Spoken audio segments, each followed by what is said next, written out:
Apparently, Jessica Biel inadvertently destroyed a camera, costing more than $300,000 in damages when she fired an arrow directly into the camera's lens. She was directed to aim for the camera, which had a plexiglass shield in front of it to protect it, except for a small opening in front of the lens. Biel had perfected her archery skills while training for this role to such a degree that when she fired the arrow, at a distance of approximately 50 feet at the camera, as she was directed, it went directly through the lens and into the camera itself, destroying it. The footage of the incident is included in the DVD extras.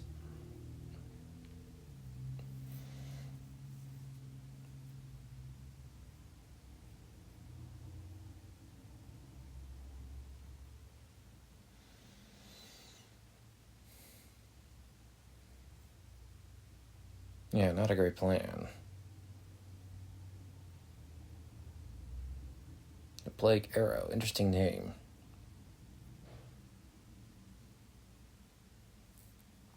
According to David S. Goyer on the commentary, he says that Christopher Heyerdahl offered to speak with a Norwegian accent. Goyer consented but stipulated that Heyerdahl maintained the accent throughout production. Heyerdahl was said to be convincing enough that Snipes even believed that Heyerdahl was Norwegian. Coincidentally, Heyerdahl would later play the Swede on Hell on Wheels with a Norwegian accent.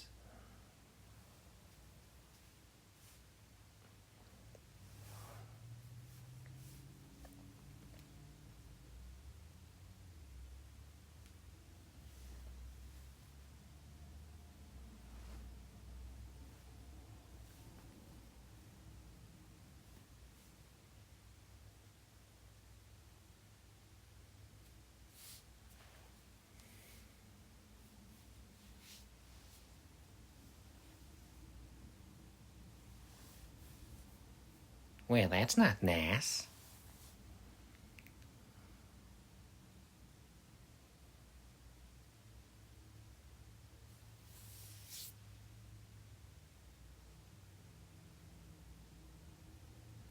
Great delivery, kid.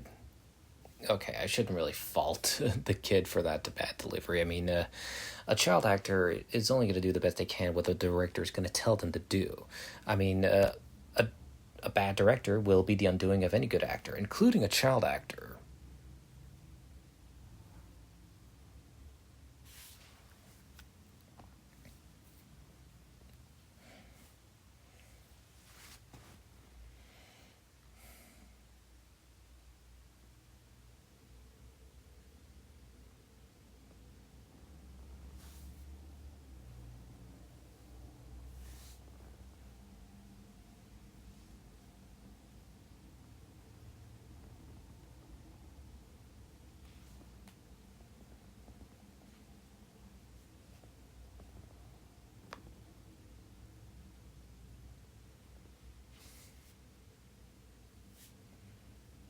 Yeah, times like these, I really miss Marco Beltrami's composition. Kind of wish they featured the intro music from Blade 2 for that setup scene. That would have been cool.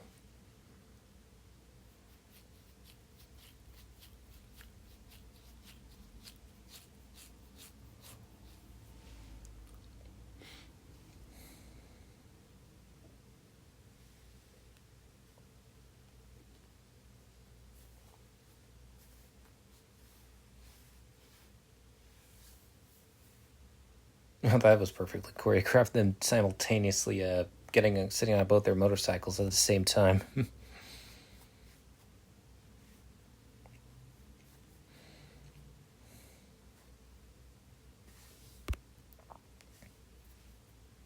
I'll race you.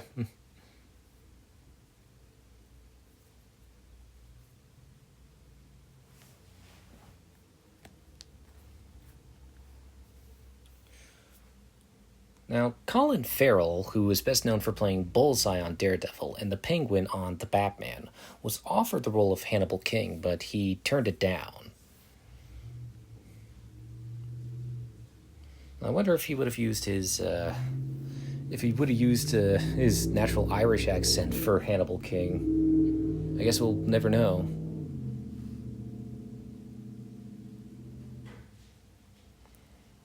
The sets used as the vampire's high-rise lair are still in use in the sci-fi television show Stargate Atlantis, which is pretty cool.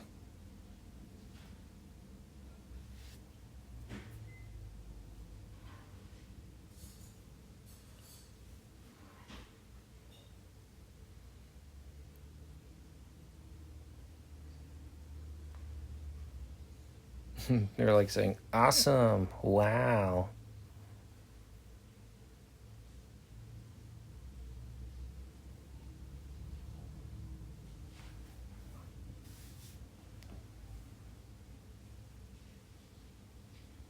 She uses both hands.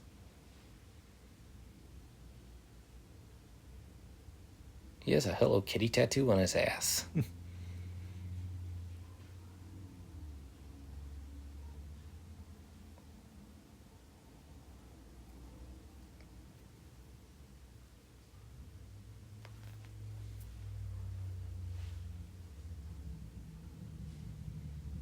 Now, Triple H impressed the producers with his work ethic and camera presence. New Line insisted that extra lines be written in the script to make his role bigger.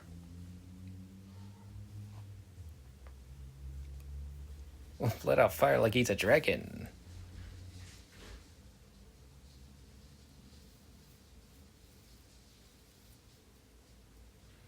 I remember hearing that and thinking, awkward. Ugh. Exactly what I just said. Well, perfect timing.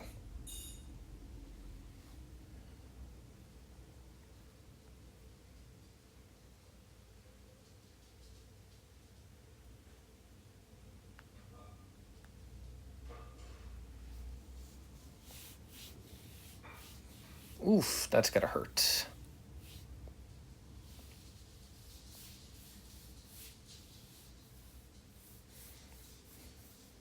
And now I'm thinking of that line from Deadpool and Wolverine where Blade tells Deadpool, I don't like you. To which Deadpool nonchalantly replies, you never did.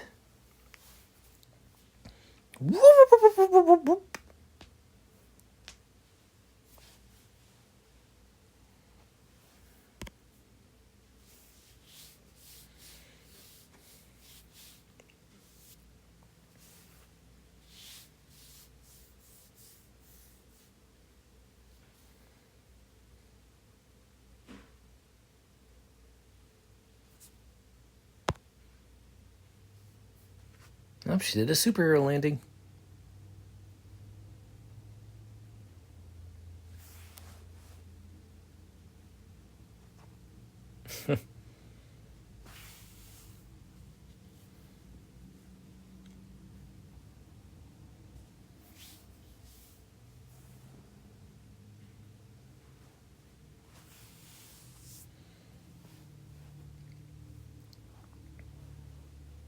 It's like, come at me, bro.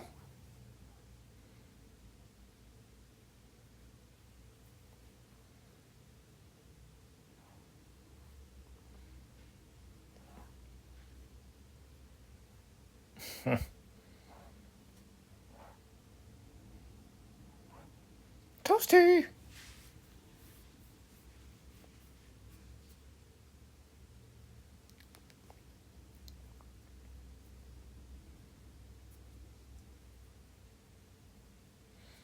I bet they were thinking, we could take her at once. Nope.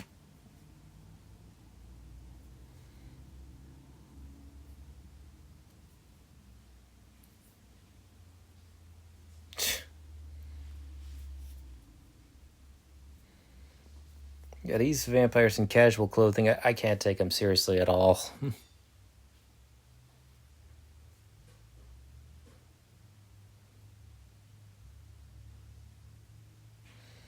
So the blade and the boot, I think David S. Goyer might have thought of that idea for Abby and then decided to save it for Joker in The Dark Knight. That makes sense.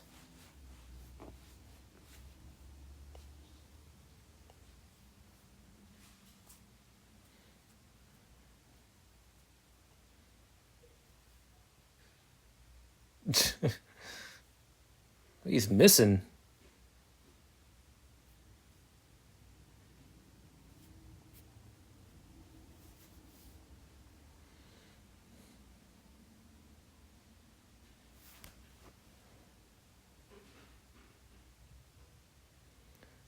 Okay, that's actually pretty cool. Ooh, they all go down like dominoes.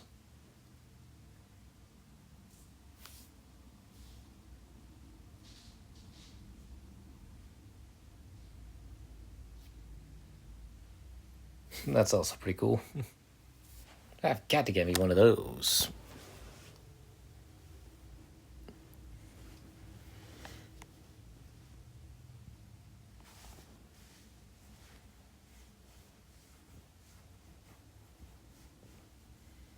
Those two bigger Rottweiler vampires. That makes more sense. That makes them look a bit more intimidating.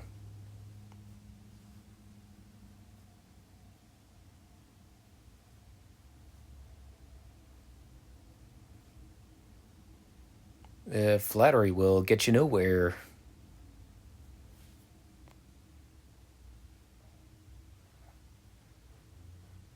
Imagine what the direction was for those two dogs. Those three dogs.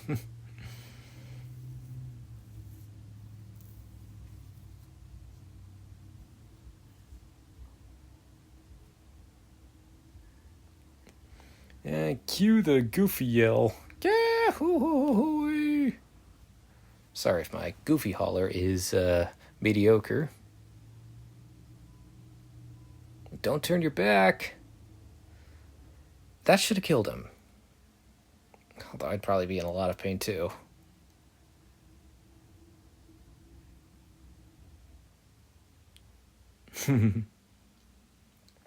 Deadpool versus Triple H.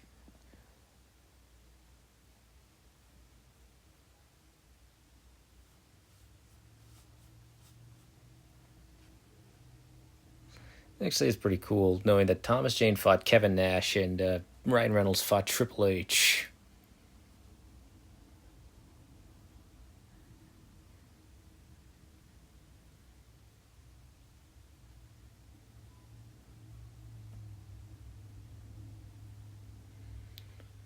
I know that the armor is supposed to look ancient, but I much would have preferred something like the uh, Bela Lugosi Dracula uh, outfit with the cape. That would have made better sense. I mean, they should have gotten a more elegant actor to play Dracula. Not, I mean, I know it's not Dominic Purcell's fault, but still, missed opportunity to get someone like, say, Richard E. Grant to play Dracula.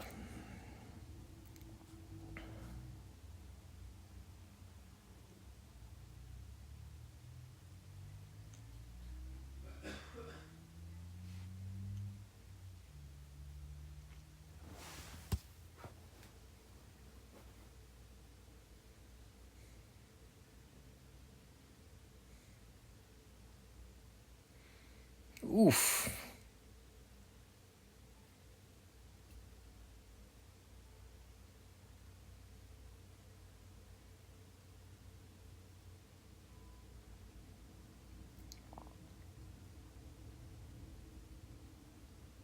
What is with that scream?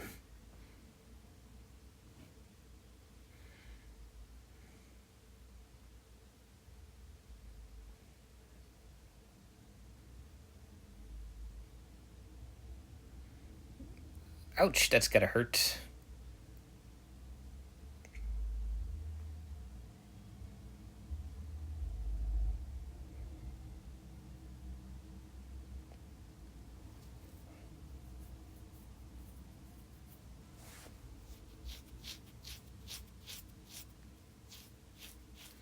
Which I can instantly heal. See?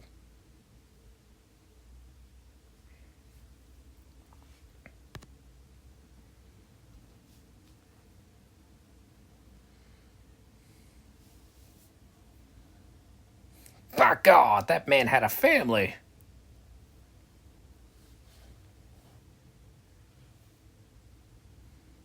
Look at this guy. He thinks he can really contribute anything. See? You wasted your time, bud.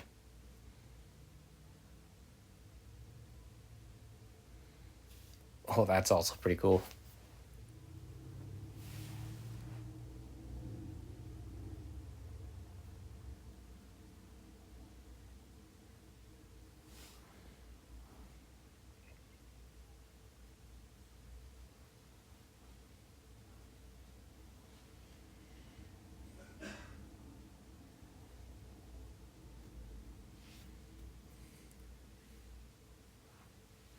What was with that swirly cam?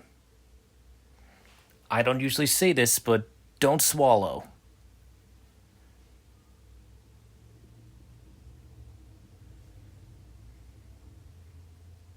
Ooh, chunky bones.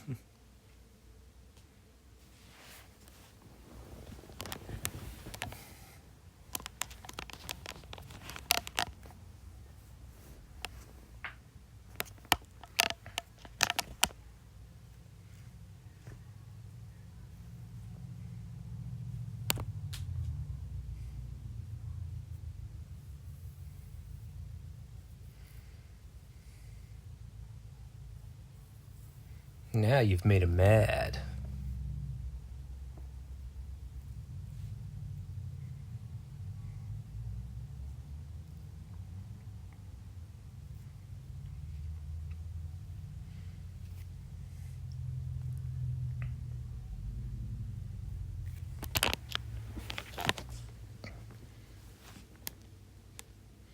I see you've managed to take your shirt off.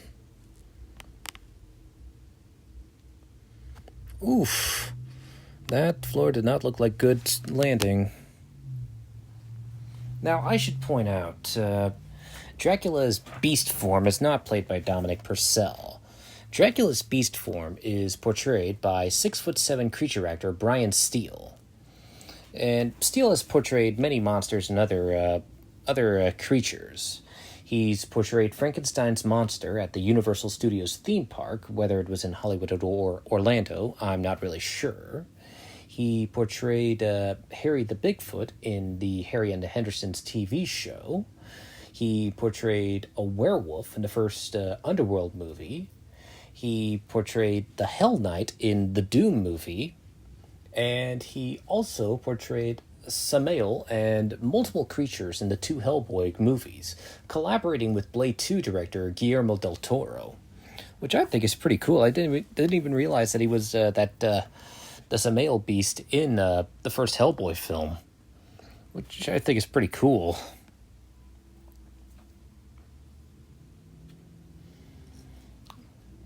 And I believe the makeup was provided by... I remember that being edited out. Anyway, Blade Trinity's key makeup artist, especially for the Beast Dracula makeup, was provided by Jill Bailey, who has done makeup for the Santa Claus 2, the Fog remake, the Tin Man miniseries, the Day the Earth Stood Still remake starring Keanu Reeves, and the Warcraft remake.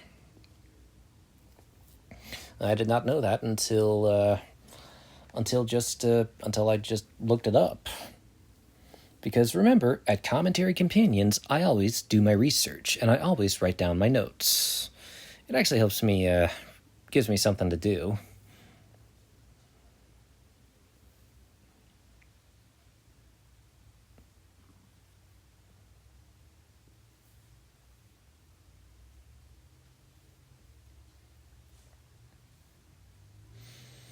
I gotta say, the CG for the blood cells is actually pretty decent, all things considered.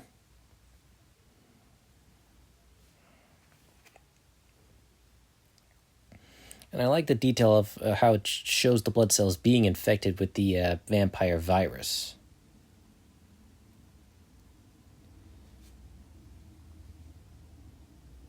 You should have gotten out.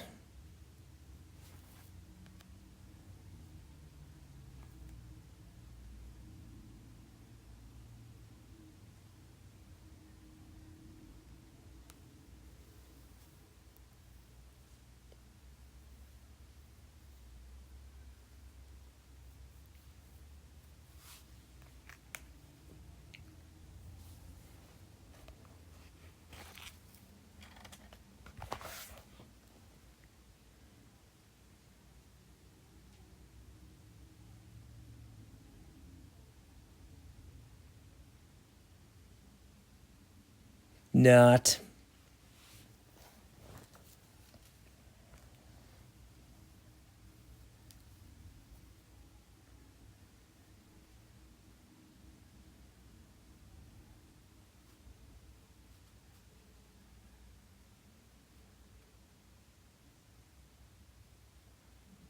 We peaked.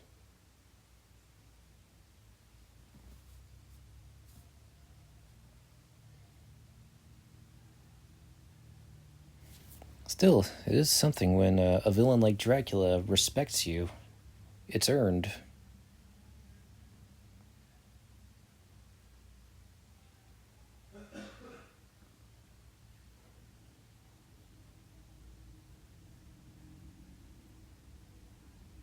And now it's time for me to die.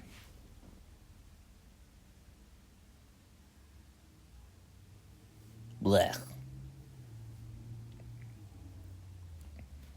And somehow he has enough time to shapeshift into Blade. Which is kind of weird. But trust me, the alternate ending probably wouldn't have made sense. Toasty!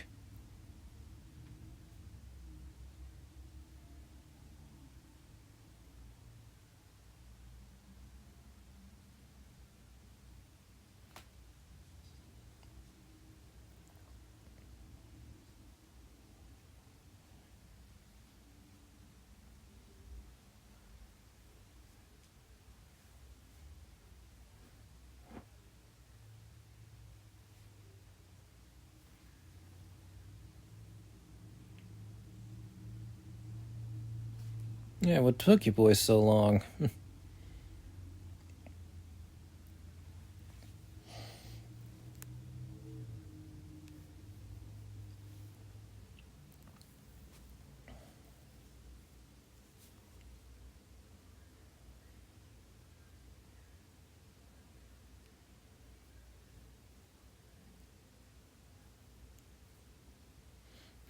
Wasn't that guy, isn't he a familiar?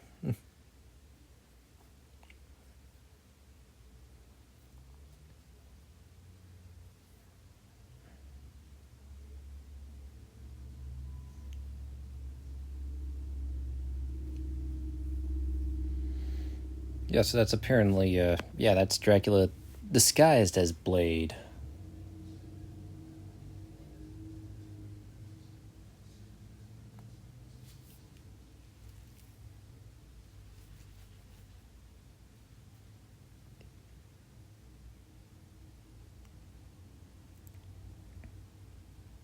When I first saw this scene, I was expecting it to be the, like that one infamous scene that apparently is in the director's cut and not the theatrical cut.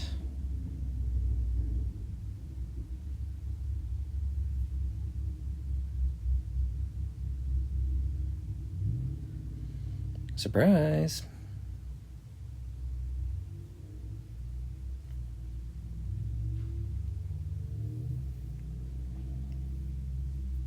I was like, wait, if that's not Blade, then where's the real Blade?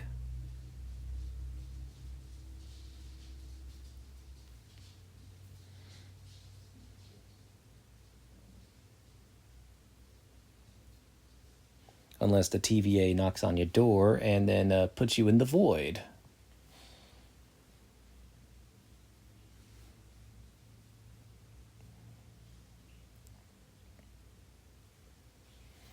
But yeah, that was Blade Trinity. And of course, a couple more facts before I give my final thoughts on the film. Now, of course, this would be the last Blade movie that New Line Cinema would ever release in theaters. But it wouldn't be the last time they wouldn't be done with Blade. They wouldn't be officially done with Blade for a while because in 2008, or maybe it was 2006.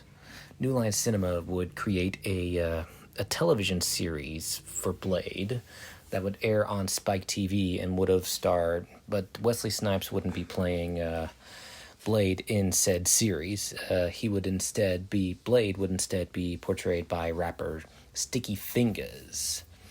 And in 2008, The first Blade movie's director, Stephen Norrington, tried in vain to develop a prequel spin off trilogy. The first film would have been about the film's first antagonist, Deacon Frost, with the intention to have Stephen Dorff reprise his role as the character.